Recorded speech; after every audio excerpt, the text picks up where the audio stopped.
Hey, what is going on, you guys? It's Epic here, and welcome back to another hotfix video on the channel where we're talking about the latest hotfix in Wonderlands, giving you guys only the good stuff and leaving out all of the crap that you don't need to know about. And there is, of course, another hotfix for Wonderlands this week, so without just trashing all over the game, let's actually do what we should be doing and talking about what's being added this week. Firstly, a massive subject to talk about this week is the frost damage changes. You may remember that last week, frost damage was nerfed by roughly 5.9%. However, players reported that this hotfix did not actually go through, and our suspicions were confirmed this week, as in today's notes it says that they found the adjustments to frost damage were not included properly last week. So with this hotfix today, frost damage will be correctly toned back. Now, another great big talking point is the Livewire SMG. A lot of you may know that very recently the Livewire's chains when you melee was swapped to deal melee damage instead of gun damage because Gearbox didn't want it working with the follow-up skill in the Stabber Monster tree. However, unfortunately, this had an adverse effect, and the Livewire literally became the strongest gun in the game, dealing hundreds of millions of damage with the right setups. And not the right setups as in something that you have to go out of your way to farm 50 hours for. Like, legitimately, it became one of the strongest, if not the strongest setups in the game, with like an hour of farming at most. And in this week's hotfix, we have almost a handwritten note from Gearbox saying, regarding the Livewire, we are looking into the way this weapon deals damage when dealing melee attacks.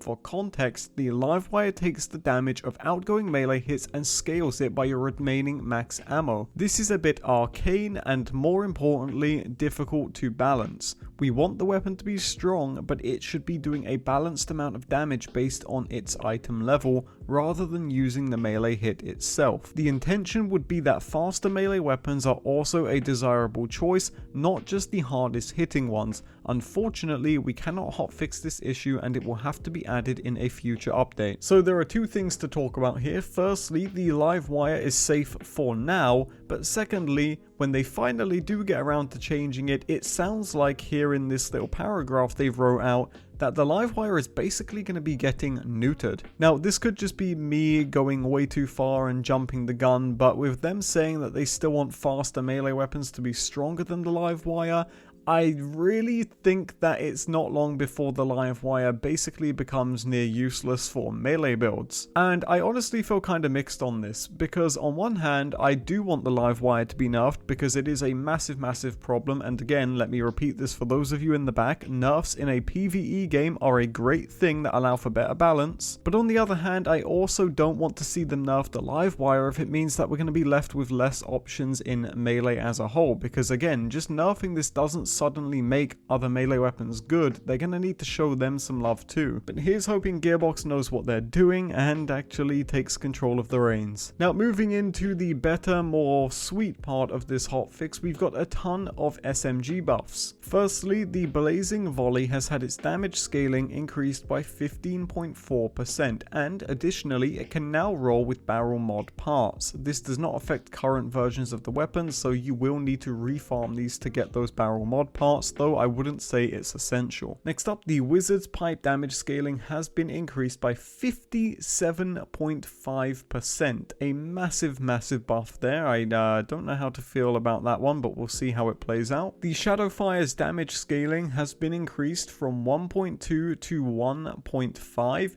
and additionally, the status effect chance has been increased by 200%. Which basically, for those of you who aren't in the know about this stuff, pretty much means that Shadowfire is going to be a guaranteed status effect gun. I mean, there's a chance that it's not, but with a 200% increase, it's looking pretty much guaranteed. Next up, the ice balls that spawn when throwing Warrior's Breath should now have a much easier time finding enemies. It's nice to see that they got an update on their tracking there, very good stuff. The Fragment Rain's base damage is now treated as if it were an SMG instead of a shotgun, meaning now it's going to get roughly a 30% damage increase, though this is a rough number because base damage is different from damage scaling, and that is correct. I mean, there's not too much to say there. This is basically how their scaling works, so you should see around a 30% damage increase, but it's not guaranteed to be within that specific ballpark. Next up, the Heck Wader has been increased by 8.3%, or around 8.3% on the damage scaling there. The throwable holes damage scaling has been increased by 40%, and the area damage has been scaled by 91.6%, rather a pretty specific number there, but it's been buffed nonetheless. And lastly here for the Heck Wader, the secondary firing mode will now properly respect damage scaling, and they say it was not properly scaling before. I'm going to assume in a bad way, but they didn't really elaborate here, which is pretty disappointing to see. I would have liked to get a little bit more detail by what they mean here, but nonetheless it's nice to see that they're making these changes. So some nice SMG buffs, and in the distance the calling card for the Livewire is sadly on its way, so we'll just have to see how that plays out. But let me know what you guys think of these changes in the comment section down below. And lastly, just before we end off this video, G Fuel is currently running a buy one get one free sale for Memorial Day until the 31st of May. So if you want to go and pick yourself up some G Fuel and save tons of money, this is the time to do it. The main reason I want to talk about it in this video is because I frequently get asked what is the cheapest way to get your G Fuel, and this is how. It's a BOGO sale, and it is currently live right now. So I'll leave the link in the description and in the comments if you want to go and check it out. But thank you guys so much for watching this video. I will see you all in the next one. Take it easy, everybody.